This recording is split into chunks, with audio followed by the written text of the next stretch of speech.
ನಮಸ್ಕಾರ ಸ್ನೇಹಿತರೆ, ಆಶಾ ವೆಂಕಟೇಶ್ ಲೈಫ್ ಸ್ಟೈಲ್ಗೆ ಸ್ವಾಗತ. ನಿಮ್ಮ ಹತ್ರ ಒಂದು ಉಪಯುಕ್ತವಾದಂಥ ಮಾಹಿತಿಯನ್ನು ನಿಮ್ಮ ಜೊತೆ ಹಂಚಿಕೊಳ್ಳೋಣ ಅಂತ ಬಂದೀನಿ. ಎಲ್ಲರೂ ಅನ್ನಭಾಗ್ಯ ಯೋಜನೆ ಹಣ ಯಾವ ರೀತಿ ಚೆಕ್ ಮಾಡೋದು, ನೀವು ಚೆಕ್ ಮಾಡ್ತೀರಾ, ನಮಗೂ ಸ್ವಲ್ಪ ಹೇಳ್ಕೊಡಿ ಅಂತ ಕೇಳ್ತಿದ್ರು. ಅದಕ್ಕೋಸ್ಕರ ಈ ವಿಡಿಯೋ ಮಾಡಿದ್ದೀನಿ. ಮೊದಲಿಗೆ ಕ್ರೋಮ್ನ ಓಪನ್ ಮಾಡ್ಕೊಬೇಕು. ಕ್ರೋಮ್ನ ಓಪನ್ ಮಾಡ್ಕೊಂಡಾಗ ನಾನು ಇಲ್ಲೊಂದು ಲಿಂಕನ್ನು ಟೈಪ್ ಮಾಡ್ತೀನಿ. ಅದೇ ರೀತಿ ಲಿಂಕನ್ನು ಟೈಪ್ ಮಾಡಬೇಕು. ನೀವು ಸಹ ಯಾರು ಬೇಕಾದರೂ ಸ್ಮಾರ್ಟ್ ಫೋನ್ ಇದ್ದರೂ ಕೂಡ ಚೆಕ್ ಮಾಡ್ಕೊಬೋದು. ಸ್ಮಾರ್ಟ್ ಫೋನ್ ಇರಬೇಕಷ್ಟೇ. HTTPS ಅಂತೇಳಿ ಟೈಪ್ ಮಾಡಿ 2 ಡಾಟನ್ನು ಇಟ್ಟು ನೆಕ್ಸ್ಟು ಅದಕ್ಕೆ ಆಹಾರ ಅಂತೇಳಿ ಟೈಪ್ ಮಾಡಬೇಕು. ನಾನಿಲ್ಲಿ ಯಾವ ರೀತಿ ಟೈಪ್ ಮಾಡ್ತಿದ್ದೀನಲ್ಲ ಅದೇ ರೀತಿ ನೀವು ಕೂಡ ಟೈಪ್ ಮಾಡಿ ಫ್ರೆಂಡ್ಸ್. ಅವಾಗ ಯಾರು ಬೇಕಾದರೂ ಇದನ್ನು ಚೆಕ್ ಮಾಡ್ಕೊಬೋದು. ತುಂಬ ಈಸಿಯಾಗಿ ಚೆಕ್ ಮಾಡ್ಕೊಬೋದು ಅಂತ ಏನು ಕಷ್ಟ ಆಗಲ್ಲ. ನೆಕ್ಸ್ಟು ಇದಕ್ಕೆ ನಾನು KAR ಅಂತೇಳಿ ಟೈಪ್ ಮಾಡ್ತೀನಿ. ನೆಕ್ಸ್ಟ್ ಒಂದು ಡಾಟ್ ಇಡಬೇಕಾಗತ್ತೆ. ಆಮೇಲೆ NIC ಅಂತೇಳಿ ಟೈಪ್ ಮಾಡಬೇಕಾಗತ್ತೆ. ಹಾಗೆಯೇ ಒಂದು ಡಾಟನ್ನು ಇಟ್ಟು IN ಅಂತೇಳಿ ಟೈಪ್ ಮಾಡಿ ನೆಕ್ಸ್ಟು ಅದಕ್ಕೆ ಒಂದು ಬಾರ್ಕೋಡನ್ನು ಹಾಕಬೇಕಾಗತ್ತೆ. ನೆಕ್ಸ್ಟು ಹೋಮ್ ಅಂತ ಹಾಕಬೇಕು. HOME ಹೋಮ್ ಅಂತ ಟೈಪ್ ಮಾಡಿ ನೆಕ್ಸ್ಟು ಮತ್ತು ಬಾರನ್ನು ಹಾಕಿ ನೆಕ್ಸ್ಟು ಈ ಸರ್ವಿಸ್ ಅಂತೇಳಿ ಟೈಪ್ ಮಾಡಬೇಕಾಗತ್ತೆ. ನಂಗೆ ತುಂಬ ಜನ ಕೇಳ್ತಿದ್ರು, ನೀವು ಹೇಗೆ ಅನ್ನಭಾಗ್ಯ ಯೋಜನೆಯ ಹಣನ ಚೆಕ್ ಮಾಡ್ತೀರಾ ಹೇಳಿ ಅಂತ. ಅದಕ್ಕೋಸ್ಕರ ಈ ವಿಡಿಯೋ ಮಾಡಿದ್ದೀನಿ. ಈ ರೀತಿ ಟೈಪ್ ಮಾಡಿದ ನಂತರ ಒಂದು ಡಾಟನ್ನು ಇಡಿ.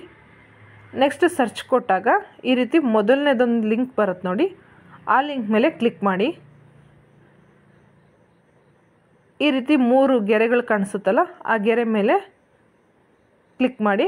ಆಗ ಈ ರೀತಿ ಬರುತ್ತೆ. ಕನ್ನಡದಲ್ಲೂ ಬರುತ್ತೆ, ಇಂಗ್ಲೀಷಲ್ಲೂ ಬರುತ್ತೆ. ಈ ಸ್ಥಿತಿ ಅಂತ ಇದೆ ನೋಡಿ, ಅದ್ರ ಮೇಲೆ ಕ್ಲಿಕ್ ಮಾಡಬೇಕು. ನಾವು ಯಾಕಂದರೆ ರೇಷನ್ ಕಾರ್ಡ್ ಹಣ ದುಡ್ಡು ಬಂದಿದೆಯಲ್ವ ಅಂತೇಳಿ DBT ಚೆಕ್ ಮಾಡಬೇಕಲ್ಲ, ಹಾಗಾಗಿ ಈ ಸ್ಥಿತಿ ಅಂತ ಹೇಳಿ DBT ಸ್ಥಿತಿ ಮೇಲೆ ಕ್ಲಿಕ್ ಮಾಡಬೇಕು. ಆಗ ನಮ್ಗೆ ಈ ರೀತಿ ಮೆನ್ಷನ್ ಈ ಥರ ಬರುತ್ತೆ. ಅವಾಗ ನಾನು ಶಿವಮೊಗ್ಗ ಆಗಿರೋದ್ರೆ ಶಿವಮೊಗ್ಗನ ಕ್ಲಿಕ್ ಮಾಡ್ತೀನಿ. ಲಾಸ್ಟ್ ಒನ್ DBT ಸ್ಥಿತಿ ಅಂದರೆ ಹಣ ವರ್ಗಾವಣೆ ಆಗಿದೆಯಲ್ವ ಅನ್ನೋದನ್ನು ನಾನು ಕ್ಲಿಕ್ ಮಾಡ್ತೀನಿ. ಆಗ ನನಗೆ ಈ ರೀತಿ ಶೋ ಆಗುತ್ತೆ.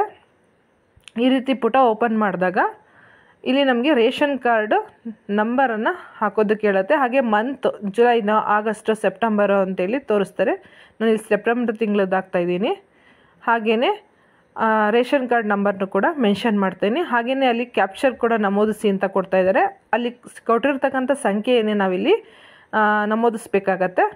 ನಾನು ಕೂಡ ಅದನ್ನೇ ಮಾಡ್ತಾಯಿದ್ದೀನಿ. ನಮೂದಿಸಿದ ನಂತರ ನಾವಿಲ್ಲಿ ಏನು ಮಾಡಬೇಕು, ಗೋ ಅನ್ನೋದ್ರ ಮೇಲೆ ಕ್ಲಿಕ್ ಮಾಡಬೇಕು. ಫ್ರೆಂಡ್ಸ್, ನಿಮಗೆ ಈ ಮಾಹಿತಿ ಇಷ್ಟ ಆದರೆ ದಯವಿಟ್ಟು ನಿಮ್ಮ ಫ್ರೆಂಡ್ಸ್ ಆ್ಯಂಡ್ ಫ್ಯಾಮಿಲಿಗೂ ಶೇರ್ ಮಾಡಿ. ತುಂಬ ಯೂಸ್ಫುಲ್ ಆಗುತ್ತೆ. ಮಂತ್ಲಿ ಹಣ ಬಂತೋ ಇಲ್ವೋ ಅಂತೇಳಿ ಚೆಕ್ ಮಾಡ್ಕೊಳ್ಳೋದಕ್ಕೆ ಈಸಿ ಕೂಡ ಆಗುತ್ತೆ. ನೋಡಿ, ಹೆಸರು ಕೂಡ ಬಂತು, 4 ಜನ ಮೆಂಬರು, ಹಾಗೆ 680.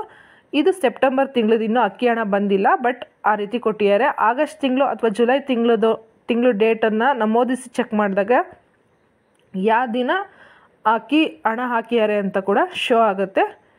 ನಿಮಗೆ ಬೇಕು ಅಂದರೆ ನೀವು ಆ ರೀತಿ ಚೆಕ್ ಮಾಡ್ಕೊಬೋದು.